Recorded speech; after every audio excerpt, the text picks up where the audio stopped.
We had no idea about the Nessun Dorma thing. No idea at all. During the World Cup, obviously I'm aware now, and when you get home you see it. But the BBC soundtrack to the World Cup was, Italian opera, Nessun Dorma. I don't think I even knew that was the soundtrack to the World Cup during it. Only came to light after. How did you assess that West German team? The West German team were really strong. Really strong. We knew we had a mountain to climb to beat them. They were massive favourites to beat us and to win the tournament. They had Matthäus and Klinsmann and Bremer and all sorts of, Rudi Voller, really, really top class players right throughout the side. Every position was strong. They'd had an extra day's rest. They'd been cruising. They'd scoring goals for fun. We knew it'd be hard. What did Bobby Robson say before the game to you guys? We had a team meeting the night before the game. It was just before the other semi-final, which was Italy against Argentina. Obviously, Argentina won on penalties. We had a team meeting before that game. And Bobby always had a clipboard by his side when he did team meetings. And we were the bookies, Peter Shilton and myself were the bookies. And before he came in, he was always late for his team meetings. We were waiting for him for about 10 minutes. So I turned the piece of paper over on the clipboard and I wrote on it, even money, he mentions the war. And then I put the paper back. And eventually Bobby walks in and he comes in, he gets in, he stands next to his clipboard and he went, "We beat them in the war." The room erupts. Everyone, hey, like this. And he's going, what's going on? What's going on? So somebody walks over, so he turns over the thing and he sees it and he goes, "Lineker, you bastard." Kind of broke the ice a little bit. Well, when you're playing a World Cup and there's a possibility of penalty shootouts by this stage,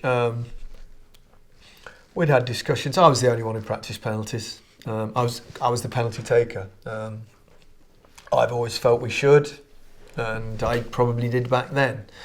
But, there's always this thing, but you can't replicate the thing. Yeah, of course you can't. But, golfers might have a 6-foot putt for the Open, which you can never replicate, but why do they practice putting all day?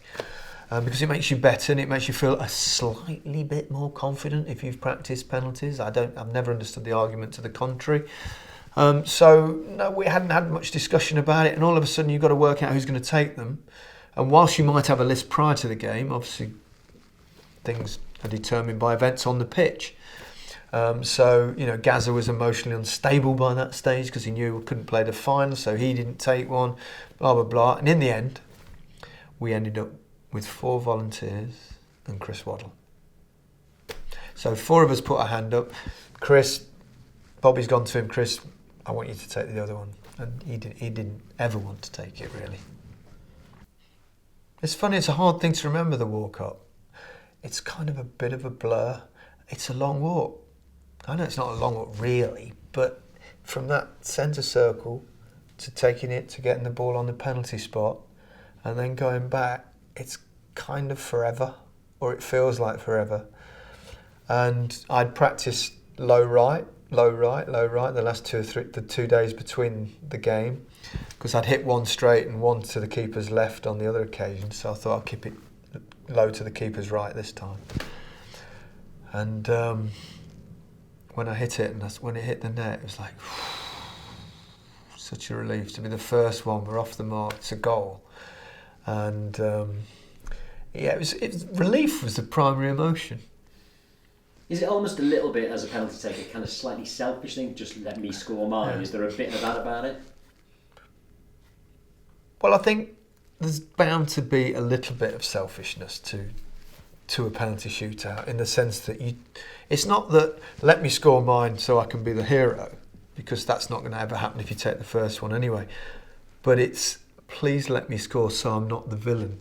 Because the one thing you don't want to be in a penalty shootout is the one person who misses. Imagine that in a World Cup semi-final. And obviously a couple of our guys had to live with that and still have to live with that. But no one blames them, because anyone can miss a penalty at any given moment.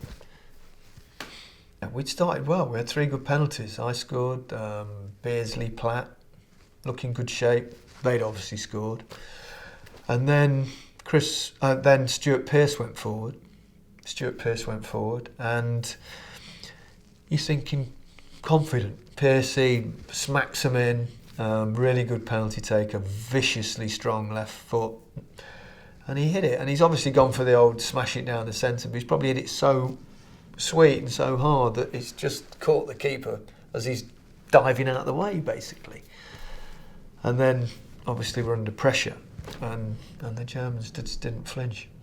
It was interesting. I think it's kind of my fault we didn't win that penalty shootout in some ways, because prior to that game, I roomed with Peter Shilton.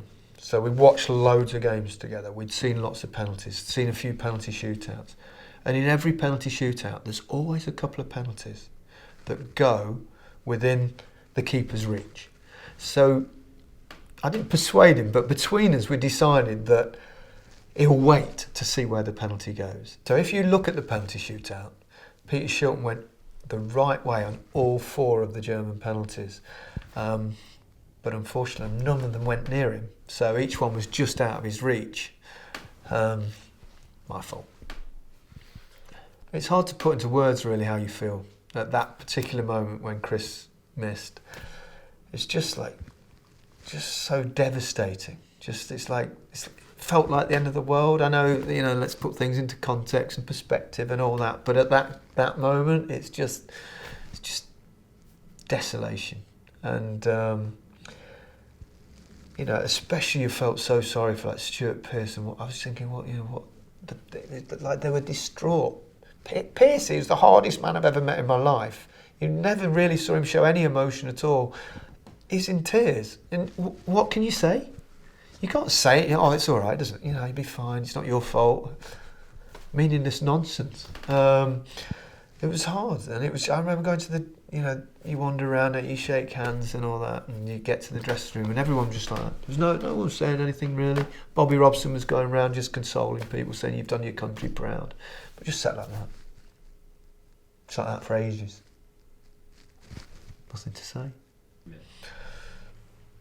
I have to say that the West German side, they had tremendous respect for the situation. They were classy, and credit to them. They didn't. Yes, of course they celebrated at the moment. But take Matthias for example. I remember him coming over and consoling Chris Waddle, which is a lovely touch. During a euphoric moment for them to consider the pain that someone was going through and appreciative of that. And they were all like that.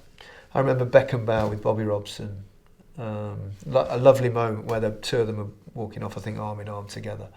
And, fair play to the Germans. They were classy.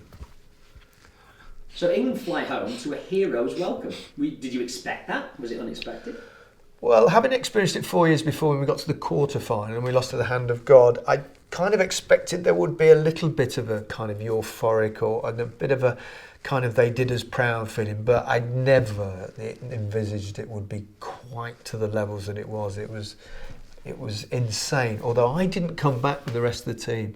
I wasn't on the bus with the Gazza's silly boobs thing and that nonsense, because I stayed out to actually do a bit of punditry for ITV in the final with Bobby Robson, funnily enough. So I didn't experience that bus bit, but when I did eventually get home after the final, it was actually quite lovely.